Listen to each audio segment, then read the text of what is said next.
From MTN Sports, this is Bobcat Insider, sponsored by First Interstate Bank.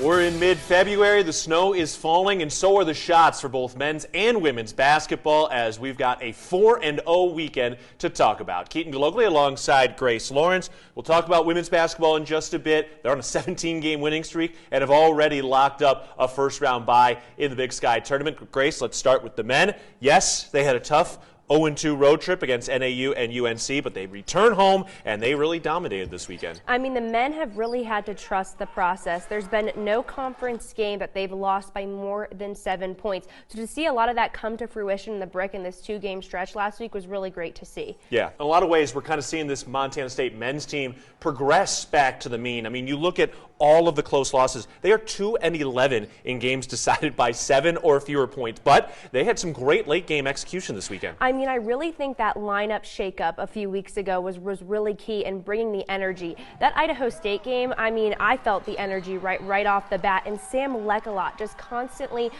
being the guy, the unheralded guy, getting the blocks, getting the rebounds, and also that shot with 0.7 left on the shot clock was so great. Yeah, and the guys that helped set that up, a guy like Jave Mullins, who's now coming off the bench, but he's one of the hottest scorers on this team right now, and Patrick McMahon, another guy who was in the lineup, coming off the bench. He had a big play to set up that 0.7 tip by Sam Lekalot, which we're going to talk about, and more with head men's coach Matt Logie coming up after this on the Bobcat Insider. Welcome back to Bobcat Insider, sponsored by First Interstate Bank. Back in the Bobcat Insider, Keaton Galogli alongside men's basketball head coach Matt Logie. Coach, how we doing? How we feeling coming off a 2-0 week? Feels good. Yeah, a couple close ones in the Brick, and great to get some momentum going. And Thursday off day before the Cat Chris game on Saturday. Anything different you guys are doing with the week? No, we'll take an extra day off here early. Get a little extra rehab and PT and skill work in, and then start the game prep on Wednesday. Yeah. Overall, how are the guys holding up? I mean, you've had some depth, so you haven't had to ride anybody too hard at this point.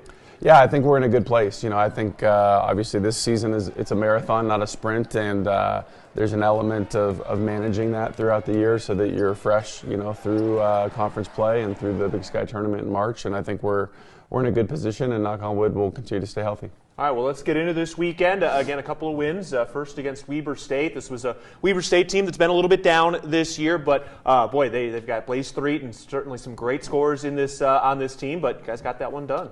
Yeah, Blaze Threet's just a heck of a player and someone that's kind of taken their team on his back amidst some injuries and things like that. But they're scrapping and they're playing everybody tough as we've seen in conference play.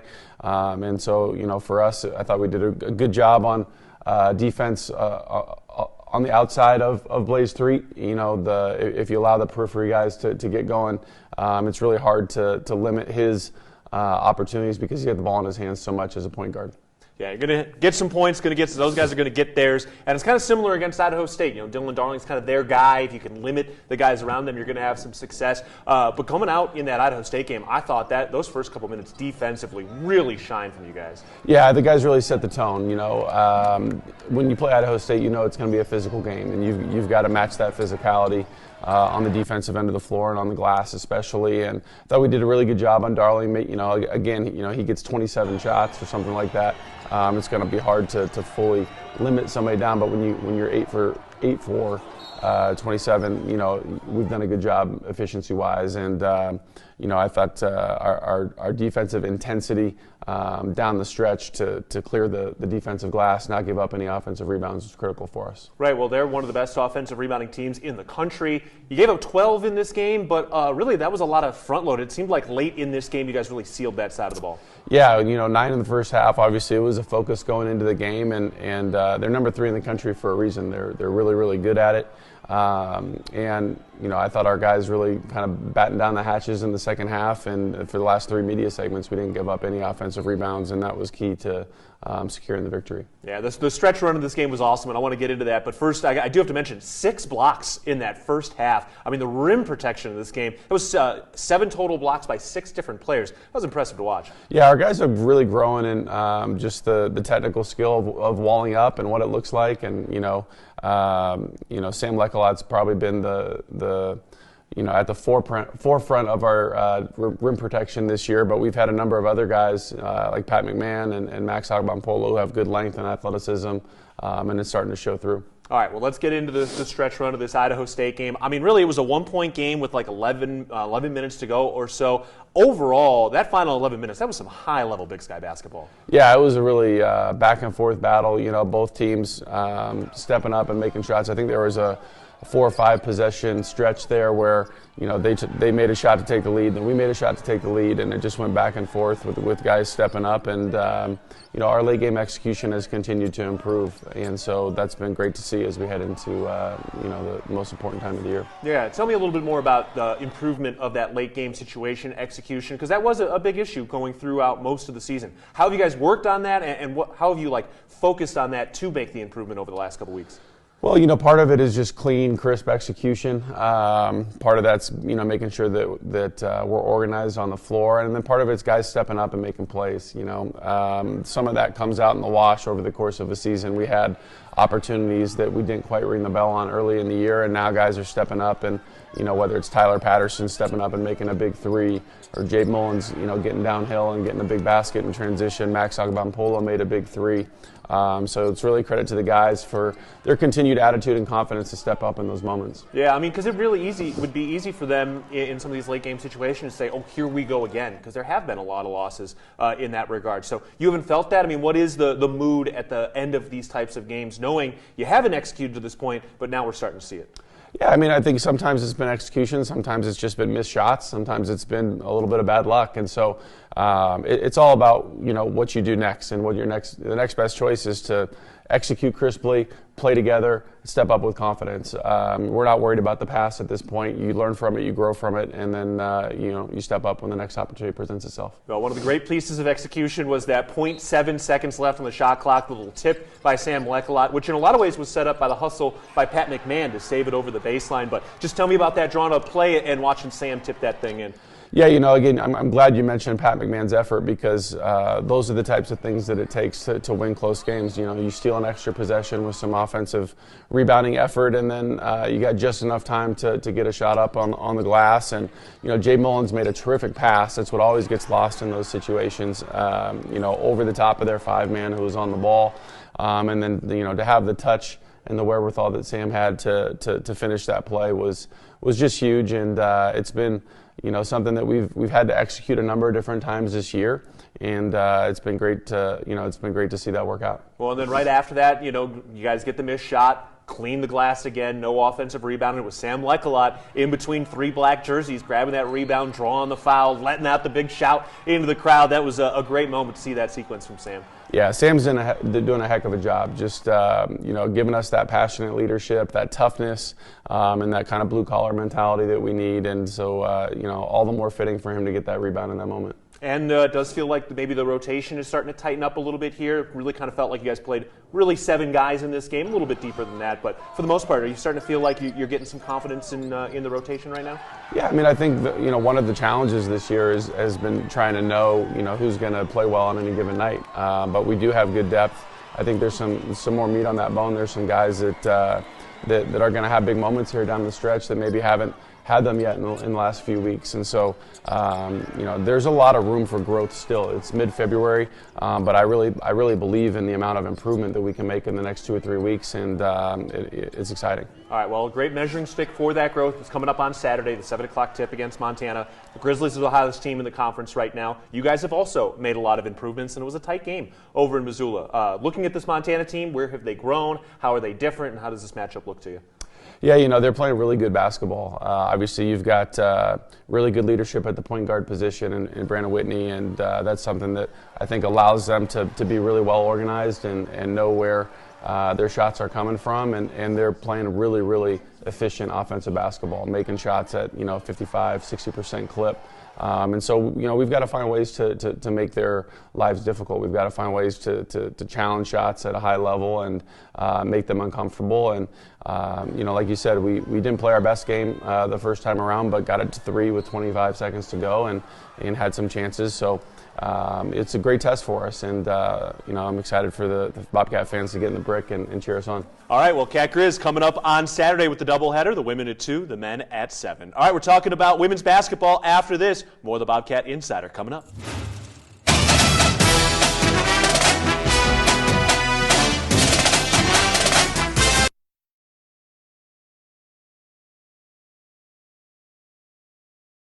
Welcome back to Bobcat Insider, sponsored by First Interstate Bank. While the men seem to be figuring it out, the women certainly have figured it out at this point. They have won 17 straight games coming home against the Grizzlies on Saturday. Keaton Glockley back with Grace Lawrence on the Bobcat Insider. And the women, Grace, have secured a first-round bye in the Big Sky tournament, and part of the reason they've done that is this dominant stretch. I mean, and a huge reason is the depth. That is really what's played into this dominance. Anyone can go off on any given night. And talk about that road trip. Another hard road trip in the Big Sky, but Mara Dykstra has 29 points on Saturday, 14 on Thursday. Natalie scored in double digits. They have multiple double-digit scores that could be anywhere across their roster on any given night. And we just talked about all of that scoring, and we haven't even talked about Esme Morales, who has been a dominant force for them as well. She and this Bobcat team have a chance to clinch a Big Sky title at home, not this weekend, but the following week. And Grace, part of the reason why was a couple of big home wins now 2 weeks ago. Yeah, 2 weeks ago, I mean, it was really the game of the year in the Brick. It was a phenomenal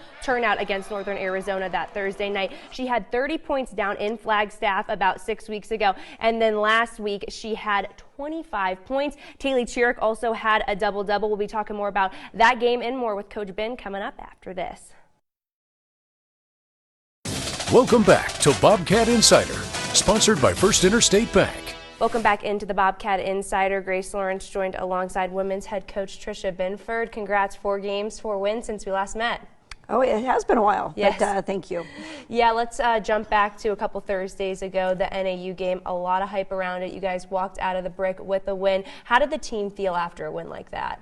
Well, it was an emotional one. Obviously, we had a great crowd. The student section was fantastic. Thank you for Chick-fil-A and marketing department, and just a great crowd just to get behind the team. And we knew that was a big one, so it was great to have that behind us. Yeah, talking about your freshmen that continue to step up. Taylor Chiric that game, 15 points, 10 rebounds, a double-double. To have her come up so early in her career in a game as big as that, what does that say about the strides she's made this freshman season? Yeah, it's been pretty remarkable to see what she's doing even in the national rankings, and just continues to play fearless, relentless, just trying to play to her strengths, and she just gives us a tremendous spark off the bench where we don't lose a beat. If anything, when we rotate, we're going to continue really grinding on that defensive end. Yeah, I mean, she's 9th in the country in steals per game, and she's one of only 4 freshmen in the top 50. I was getting my statistical research before that, but how impressive is that? Yeah, it's I haven't seen anything like it. You know, we've had great defenders over the course of our Bobcat history, and we've had some defensive players of the year. She's definitely in that running, and well-deserved for that. But for the amount of minutes that she's creating them and getting them in every different place, it's something that hasn't happened. And there's times where she just snatches it out of somebody's hands, making a pass. She's got great length, great anticipation, and just going to continue getting better. Yeah, Esme had 25 points that game as well. She just kind of seems built for games like that. Well, she's had 2 of her best games against those top opponents, and I think when you talk about MVPs and great players that have the ability to take over a game, she's certainly that. She's always played up for these tight games that we've had, whether it's Oral Roberts on the road or it's the NAU games, Idaho State recently. She's somebody that we recruited for that very reason, you know, end of quarters, end of games. But at the same time, she just has a great knack for getting everybody going, and it was a big-time game performance. Yeah, what's so great about watching your team is this depth. You know, anyone can go off on any given night. What off-season work goes into building depth like that?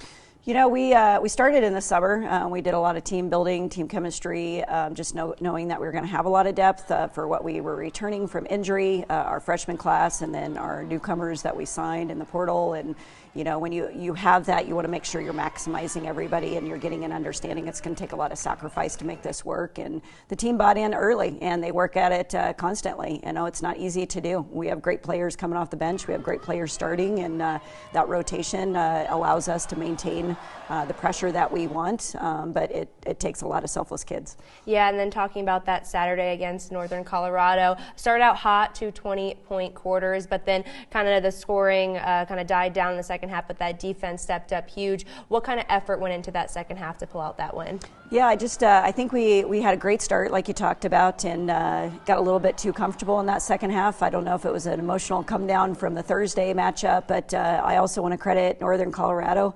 They don't go away. They've got some great players, and they have some great athletes that can put points on the board quickly. So I think that got our attention, and we tried to tighten up some things down the stretch, but they got the job done. It wasn't certainly as sharp as we liked it to be in that second half, and I think we regrouped on that Monday. We got their attention.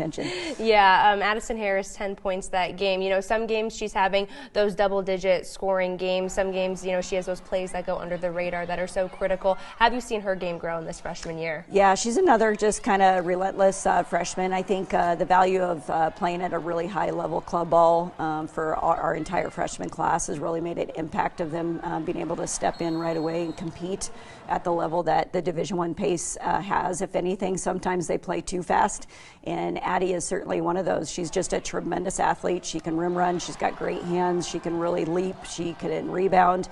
She's just scratching the surface, and it's been really fun to see kind of how our freshman class has been transitioning into conference. Yeah, how much does Mara and Lexi help this season in her game, kind of taking that next step? Yeah, I think there's such a great balance of our roster of your experience, your seniors, your juniors, your sophomores, and then you have this really special freshman class. And what you have is you have great leadership coming from your team, even on top of your coaching staff. So their value that they get to see it and then apply it is huge. And Addie has the best every day that she's going up against. So watch out for Addie Harris. She's just going to keep getting better. Yeah, speaking of Mara, talking about Saturday and Thursday last week, 14 points on Thursday, 29 on Saturday. She hit a logo 3, basically. Your reaction was great to that when she's kind of letting off, having a day and letting that kind of shot off. What goes through your head as a coach? Well, I think my reaction was a couple things. This was not the possession that we hoped it to be, and the second part was she's in a zone. And sometimes when you're hot, and you can shoot it from anywhere. She probably would have hit that shot with her eyes closed at that point. She was really having a great game, and Idaho State was really plugging the paint. So that was kind of our option. They were kind of taking the chance of we're going to plug, and the pop 3 is what you're going to have. And fortunately, Mara was hitting from there. Yeah, another spark, when you guys were starting to get going in that first quarter was Natalie Picton. She had a great game at Idaho State as well. What can you say about her performance that Saturday? Well, I just think Natalie is somebody that her experience from last year and now coming off the bench is that great spark for us. Another selfless kid that's playing some big-time minutes off the bench. She has made steps every single game, and she was incredible this last week. Plays off 2 feet. She's putting points on the board. She's changing pace. She's helping us get to the rim. But her defense and getting those second opportunities and transition for us, really, really a tenacious defender.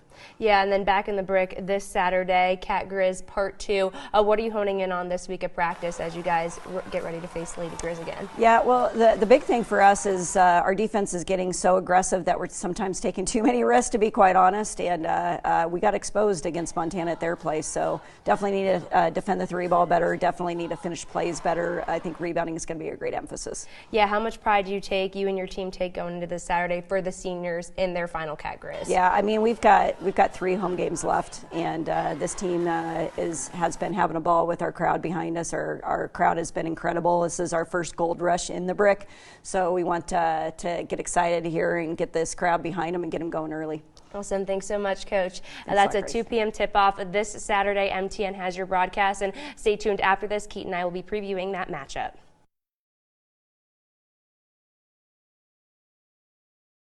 Welcome back to Bobcat Insider, sponsored by First Interstate Bank.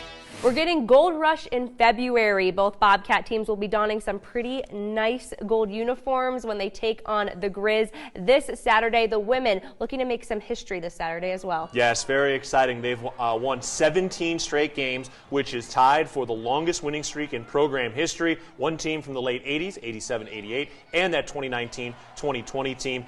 Montana really played well in that first meeting. Montana State maybe was a little regressed, but I know they're going to be flexing their muscle at home. And I mean, they have that home crowd. It showed up so well 2 weeks ago against NAU, against Northern Colorado. The men kind of looking to play spoiler with the Grizz, the hottest team in the Big Sky right now. Yes, Montana right now has won 8 straight. They've got sole possession of first place in Big Sky play for the first time this year, and head coach Travis DeCure is looking to tie the program record for wins at the University of Montana. We'll see if the Bobcats can upset that and keep this thing rolling as we get ready for Boise, which is coming up soon. Women tip at 2, men tip at 7. Wear your gold, and we'll have the broadcasts on MTN. We'll talk to you next week on the Bobcat Insider.